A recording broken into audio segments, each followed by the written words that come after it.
again.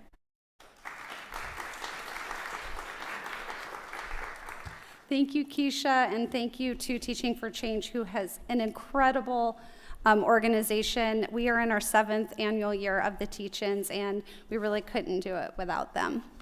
It's my delight now to first, I want to let you know that we are streaming live to Chicago, and so we have 55 teachers at the Field Museum who are having their own teach-in. So it's really exciting to see this first step in thinking about having teach-ins around the country, which is really what the vision for this program, I think, is now.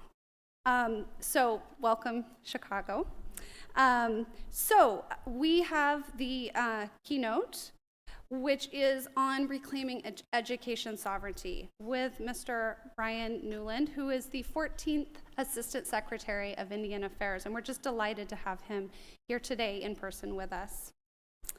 He is an enrolled member, a citizen at Bay Mills, a federally recognized Ojibwe community and tribe in Michigan. He is a former tribal president, a chief judge at Bay Mills, and he's responsible for many things, one of which is very important: to strengthen government-to-government relationships with American Indian tribes and Alaskan Native tribes and the United States government. He also advocates for policies that support American Indian trust relationships. And in his free time, which I'm not sure how much there is of that, he enjoys hiking and kayaking the waters where he's from, and doing nature photography. So we're just delighted for him to help shed some light and give us some inspiration and some context for this work of reclaiming education sovereignty. Mr. Newland, thank you.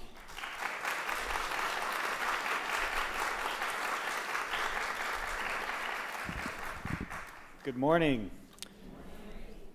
Ani buju minogiship. Nibana mikanem bamose indigenas maingan dodem gnoshikaning and donjaba anishnabe and dao. What I shared with you is a way that us Ojibwe people greet one another and greet people that we meet. Ani and buju both mean hello. One is more formal than the other. I said my name is Nibana mikanem bamose, which means he walks many paths. My grandmother gave me that name as an adult. Actually, she said because I travel so much for work.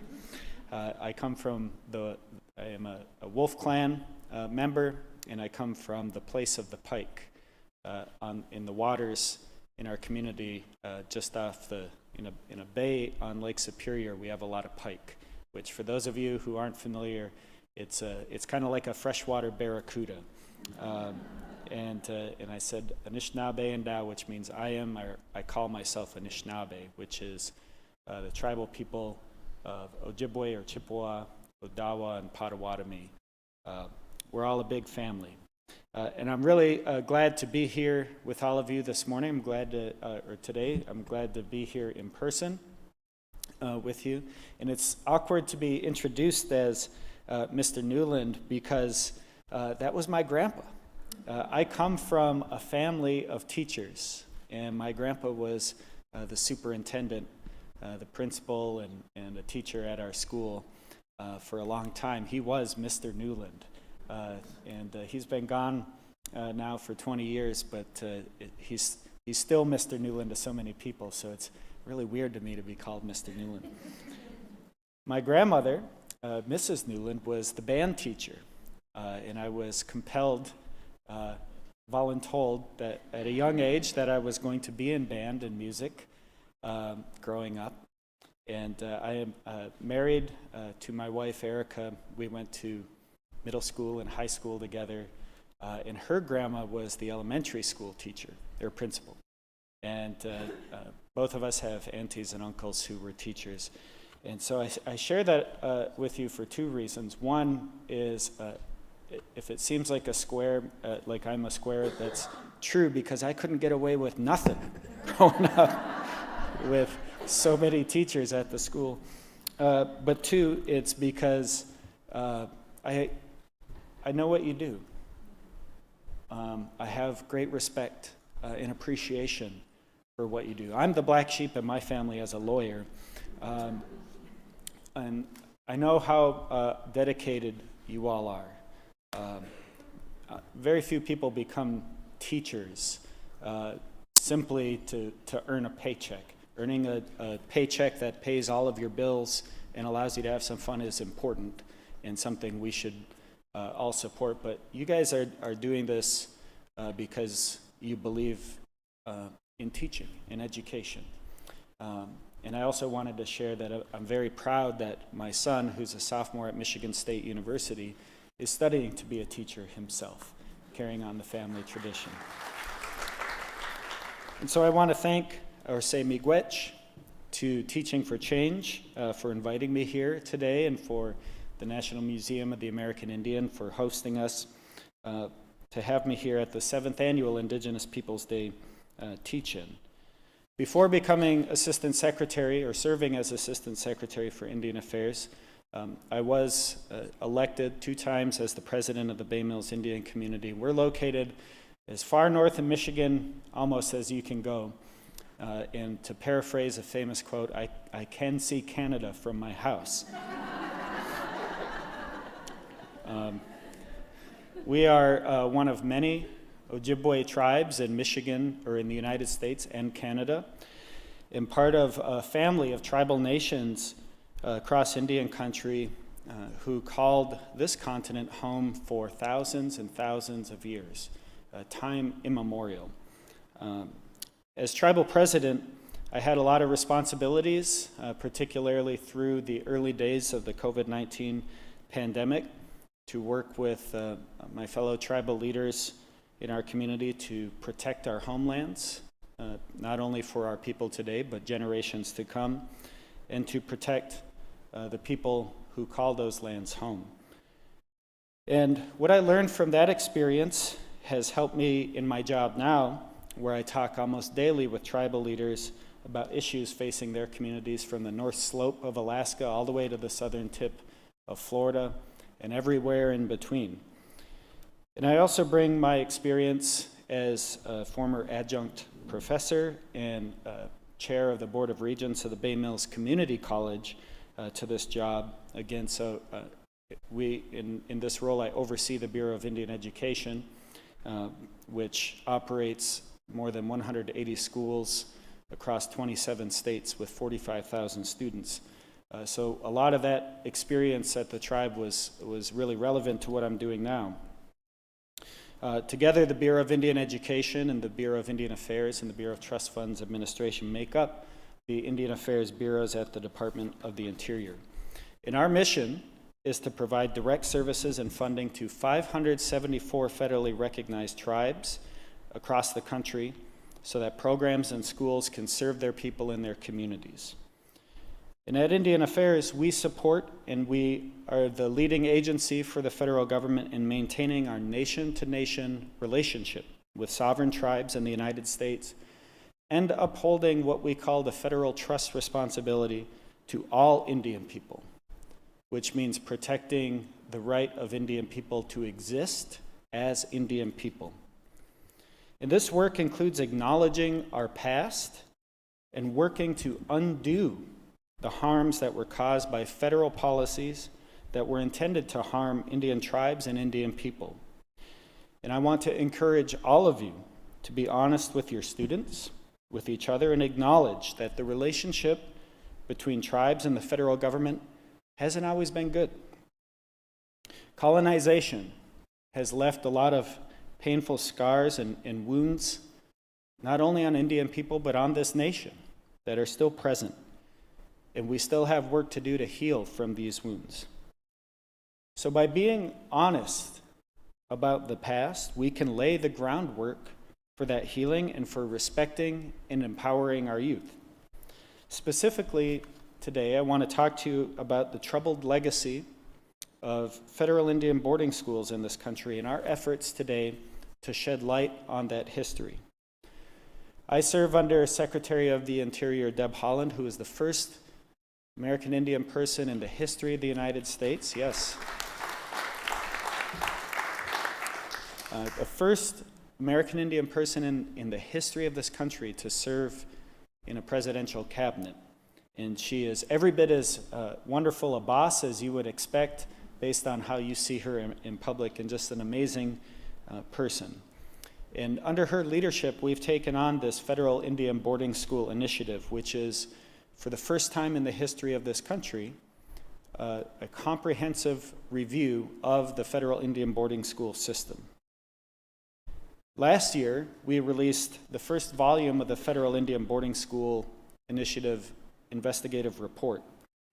And that report, which you can find online, explains the policy behind the Federal Indian Boarding Schools system, and it details the initial findings, including an official list, the first official list in this country's history, of all of the Federal Indian Boarding Schools and a map of where they're located. And our report confirms that the Federal Indian Boarding School system was part of a twin United States federal government policy: the forced assimilation of Indian people through children to facilitate the taking of Indian lands. They're connected. And our report explains that the federal government pursued its policy of forced assimilation by targeting Indian children.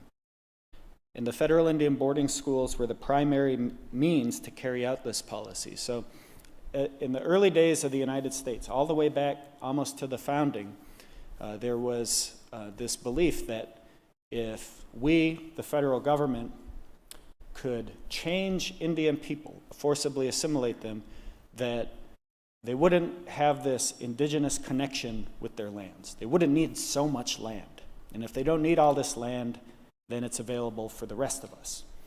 And as those of us in middle age and beyond can attest, it's really hard to teach adults new things and to act differently, so they quickly discovered that the best way to do this was to target Indian children. It was a deliberate choice, a deliberate policy to aim at Indian children for forced assimilation. And our report shows that all three branches of the federal government had a role to play in this boarding school policy. Multiple generations of Indigenous children were forced by the United States federal government to go through this system. And based on their political and legal status as Indian people and Native Hawaiians, the United States government, under its constitutional authorities, had recognized legal power to do this.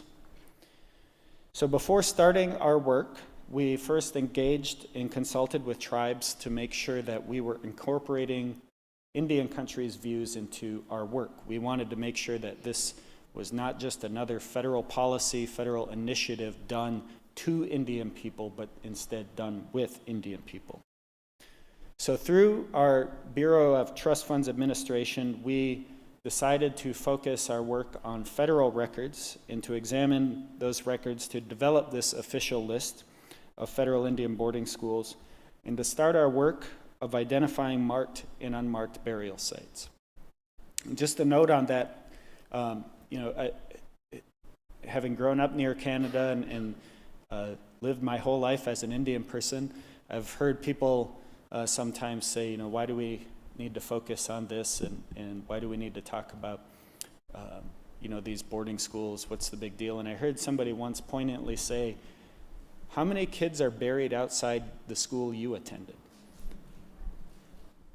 Because so many of these boarding schools had burial sites and cemeteries, many of them unmarked. And so we searched our records to start identifying those burial sites.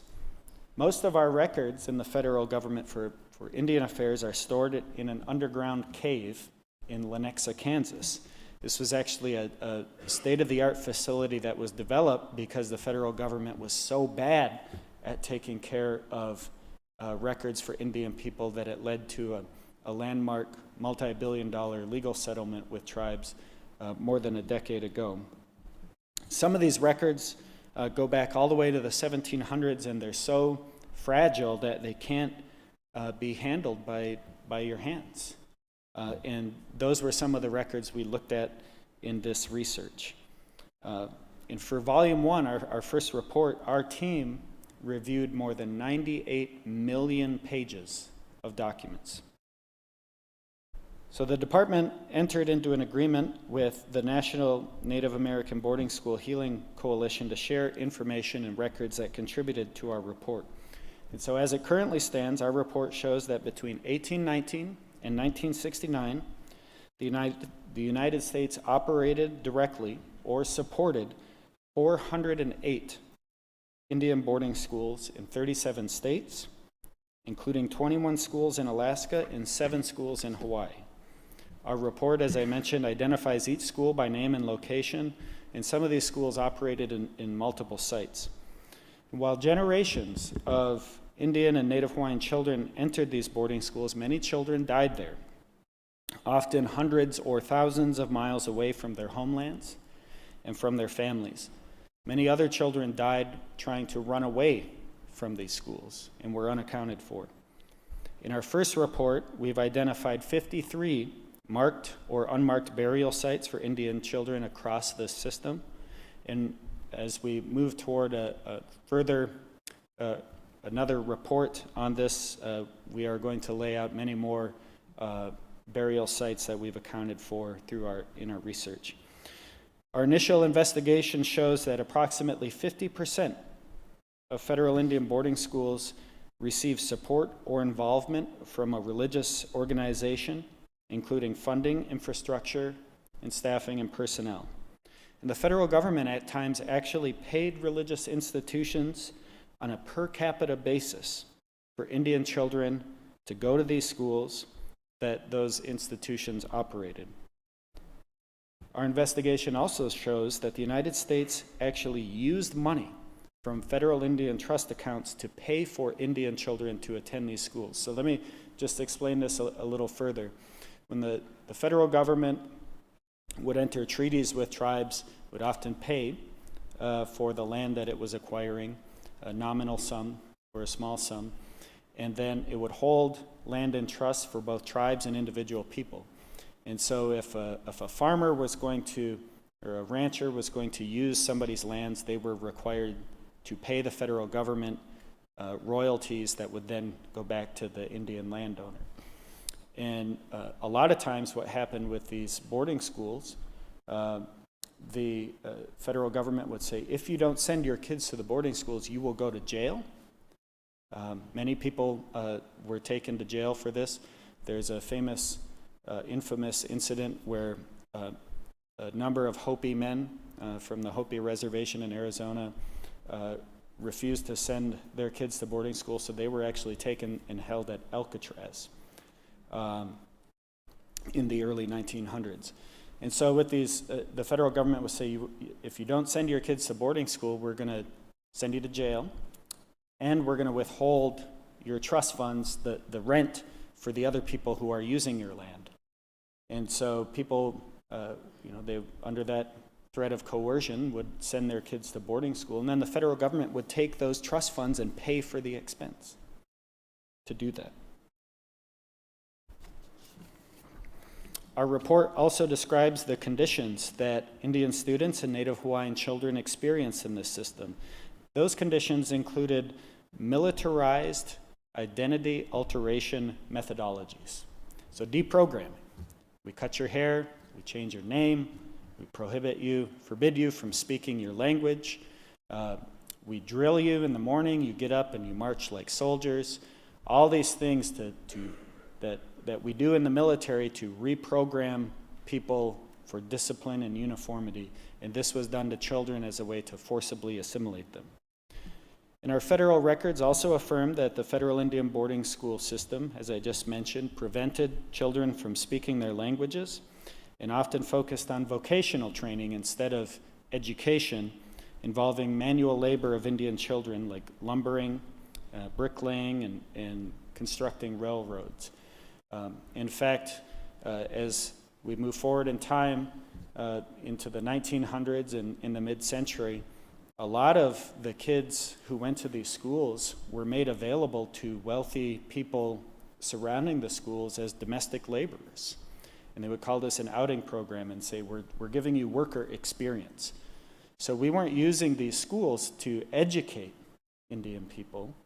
It was, it was skills training to ensure, in part, that Indian people would be in the worker class and made available and outsourced.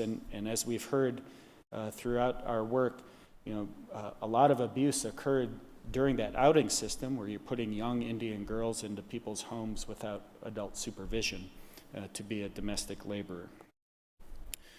We also found throughout our research in reviewing what's called the Running Bear studies, which looked at now adult federal Indian boarding school attendees' medical status, that the Indian boarding school system continues to impact people today who went to these boarding schools and their families. And these studies show that we have a need to examine and report by an independent research group to assess the current impacts the boarding school has on Indigenous people living today, including their health, education, and economic status. As part of this initiative, we didn't just do this research and draft a report. Secretary Haaland and I also have been traveling around the United States, participating in listening sessions called the Road to Healing Tour, where we hear directly from boarding school survivors and their family members about their experiences. And this has been some of the most meaningful work I've ever done in my life, and also some of the hardest.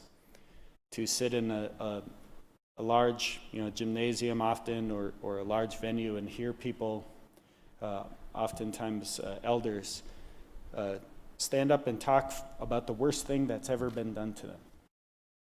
And a lot of these folks who have stood up to speak, many of them are sharing it for the first time. And I want to share just one example about why it's relevant today. Oftentimes you as teachers in this environment, it's really hard to teach about history. People say, why do you want to dredge up these awful things from the past? What does it even matter today? We were at one listening session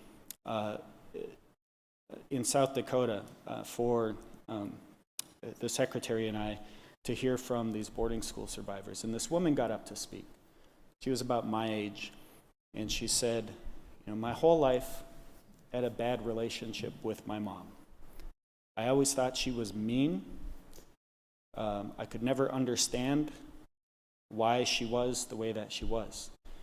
And then this woman said that she worked in an urban Indian health center out west, and that one day a letter came in the mail, and it happened to come to her, and she opened it, and in this letter this woman was writing saying, I've been trying to find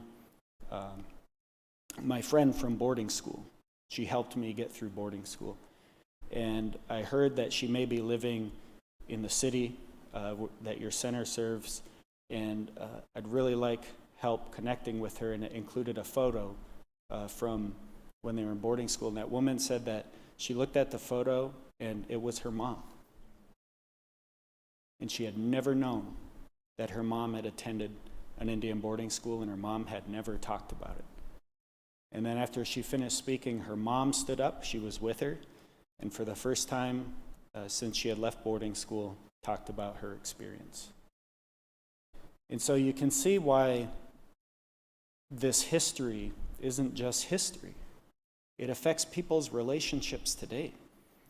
There's a reason I'm speaking English to you this morning, right? Sometimes people will say, oh, we lost our language, we lost our ability to speak our language. And I had, at one of these sessions, an elder stood up and spoke. He said, I didn't lose my language. I wasn't walking along and it fell out of my pocket.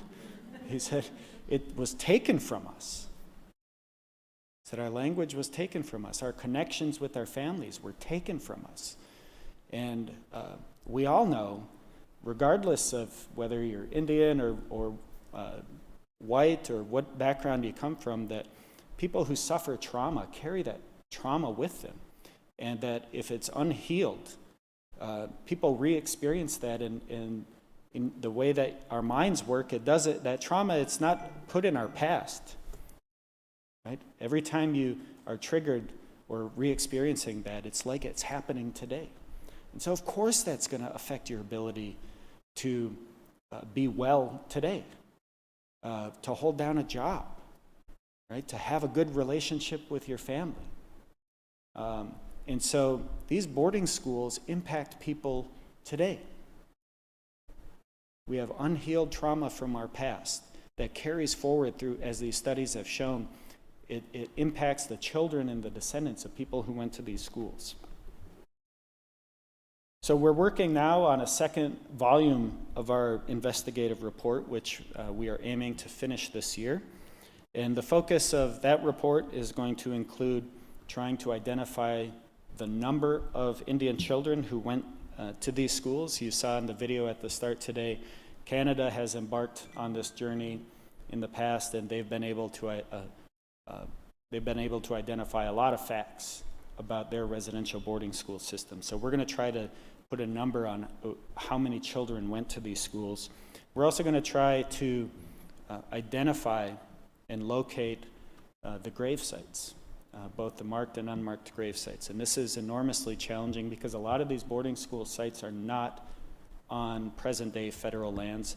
Many of them have, over the decades and centuries, gone into private ownership now, and a lot of people don't even, because many of them were unmarked, a lot of people don't even know that there are grave sites there. So we're going to do our best to try to detail how many burial sites there were across the system.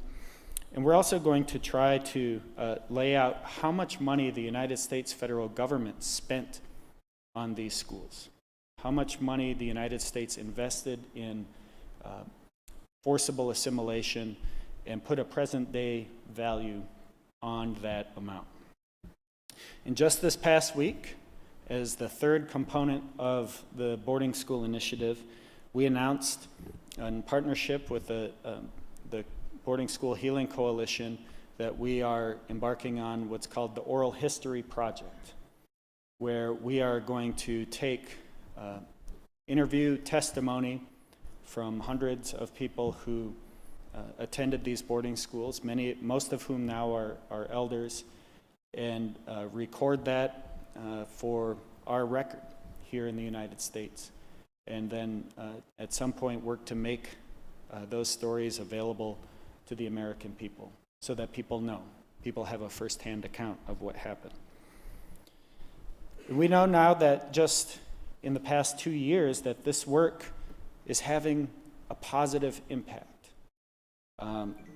It's really shed a light on this era. It's now made its way into the consciousness of many people.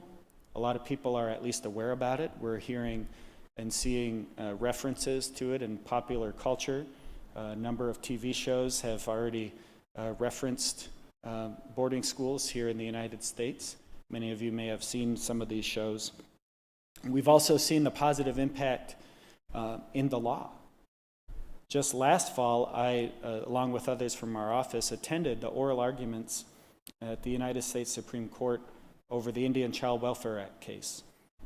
People were challenging whether the federal government could pass a law to protect Indian children from being taken away from their homes and families.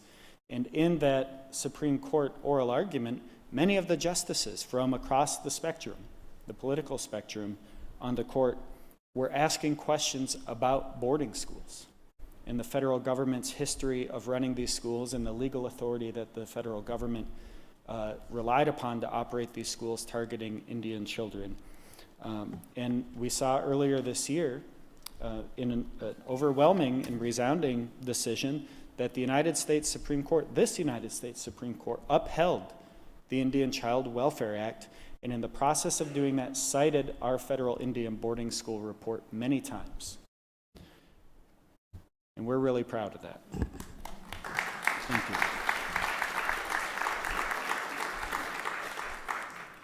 So I mentioned earlier, kind of a bummer topic, right, on Saturday morning, that the historic policies of dispossession of lands and forced assimilation of Indian people, and that these policies have had a lasting impact on Indian people. There's not a single American Indian in the United States whose lives were not impacted by these boarding schools. I have 2 people in my family, great-grandparents, who attended these boarding schools, and almost every Indian person does. But the legacy of harm and the breakup of Indian families has touched every single American Indian person in the United States. And that's why it's important that our work also involves ensuring that tribal children, young people and adults have a chance now at building better futures for themselves and their tribal nations. And that means doing what we can today to improve education and public safety, to revitalize tribal languages and cultures, to protect tribal homelands, and to increase economic opportunity for people living in tribal communities. And as I think everybody in here and those of you watching online know by now, tribal languages are vital to Indigenous culture because it carries information within it that explains our connections to one another. It carries information about our past and meaning from previous generations that just don't overlap perfectly with English. It's central to being an Indigenous person. And the knowledge that's carried forward through tribal languages was acquired over thousands of years. You have to remember that most tribal people didn't have written languages in history books. So the languages that Indian people spoke were designed to be shared and contain information within the words, within the sentences, carried forward to carry that information. That's the historical record from an Indigenous perspective. And so today, because as a direct result of these boarding schools, many tribes are at risk of losing their languages forever or having had them taken. And that's a direct consequence of these boarding schools. So I mentioned our trust responsibility earlier is to protect the existence of Indian people as Indian people. Exercising the federal trust responsibility to protect Indian people doesn't just mean stop doing bad stuff, right? All right, now we're good. We've stopped the bad stuff. We've stopped the colonization. We're not doing that anymore. The trust responsibility also means revitalizing what we tore down, rebuilding what we tore down. That means partnering with tribes, working together with Indian people as trustee to revitalize tribal languages, to work with tribal communities to help protect and revitalize their cultural lifeways. There are countless examples, but many tribes in Alaska, for example, continue to live off the land today in subsistence. And our job as a trust responsibility isn't just to stop doing harm to that, it's to ensure that they can continue that way of life for generations to come. So as part of our trust responsibility to tribes, we've committed ourselves to tribal language revitalization. I accidentally hit a button.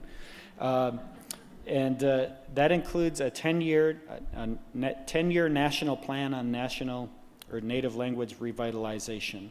And this plan lays out a long-term all-of-government strategy for the revitalization, protection, and preservation of native languages. And as we develop this plan, we're considering how native language revitalization can be integrated into the rest of American society and culture through things like signage in communities, inclusion in school curricula outside of tribal communities, and many more. These are just some of the examples of the work that we're doing with tribal communities to help protect and revitalize their cultural lifeways and their languages. So when it comes to education sovereignty, much of our work is in the tribally controlled school system through the Bureau of Indian Education. Our work at the Department of the Interior allows for schools that tribes run themselves. They exercise their sovereign governmental powers to operate these schools and ensure that they're respectful of and revitalizing their cultures and languages and laying the groundwork for a lot of the laying the foundation for a lot of the work that I just described. And we work in partnership with tribal nations in this effort. This isn't the old days where we go in and tell tribes, you must do it the way we said because we know what's best for you. We now have a policy, a federal policy of self-determination, which is really come about in many of our lifetimes. If you think of the history of our country, we're now in this new policy era where we say, we're not going to tell you Indian people what's best for you. We're going to support you making these decisions for yourself in a partnership.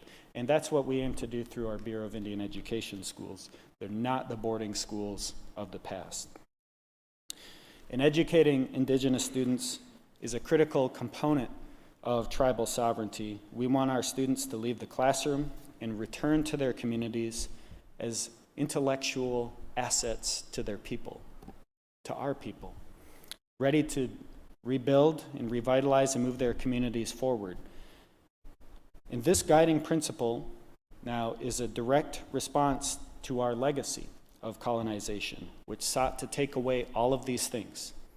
Our work is rooted in this principle that every Native person has the right to live safe, healthy, and fulfilling lives in their homeland as a Native person. So we've shifted away from a policy of forced assimilation and are now in this era of termination. And at the department, we're working to ensure that Indigenous ways of knowing, Indigenous ways of praying, Indigenous ways of speaking are protected and revitalized.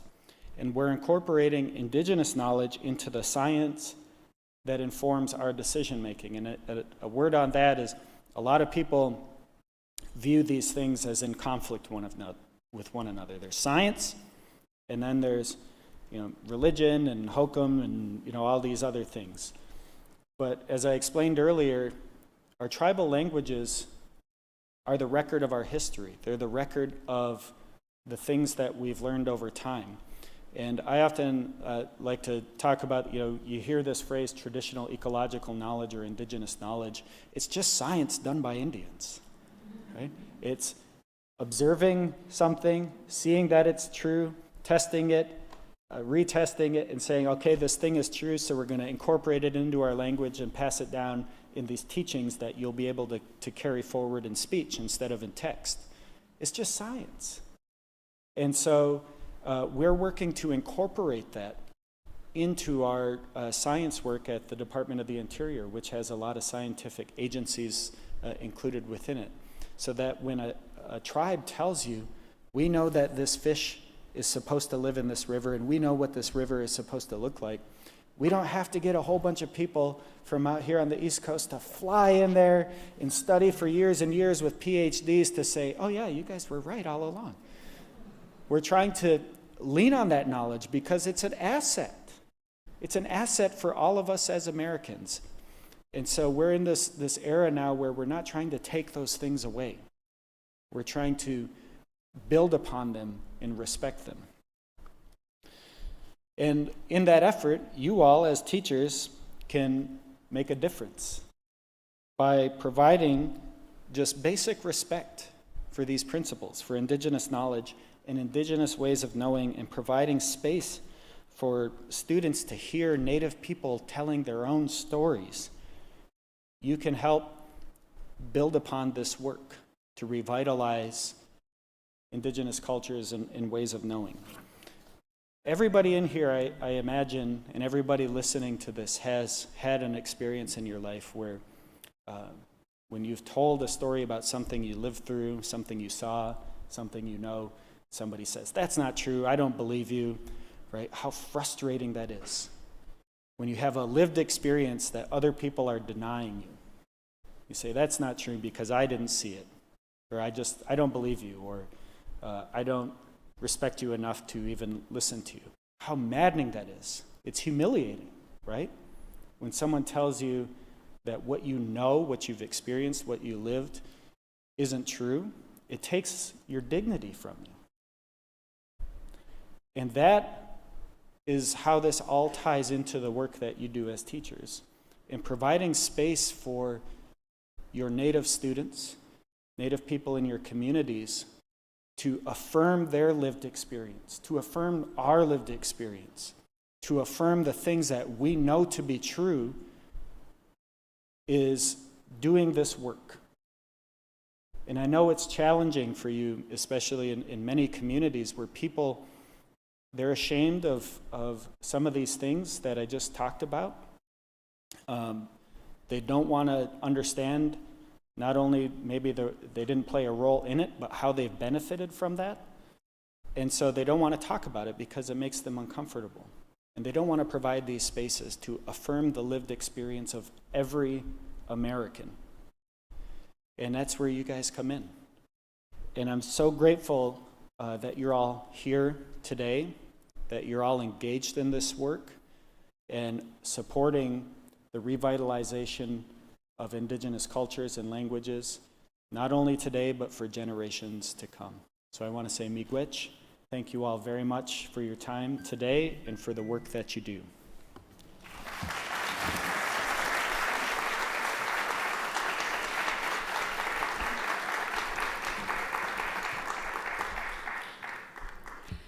Miigwech, Niawe, thank you so much. I want to invite everybody on to round one of the workshops, and I'd like to release us kind of in order of where we're going. So the People versus Columbus, I'll invite you, as you can see, up to level 4 first.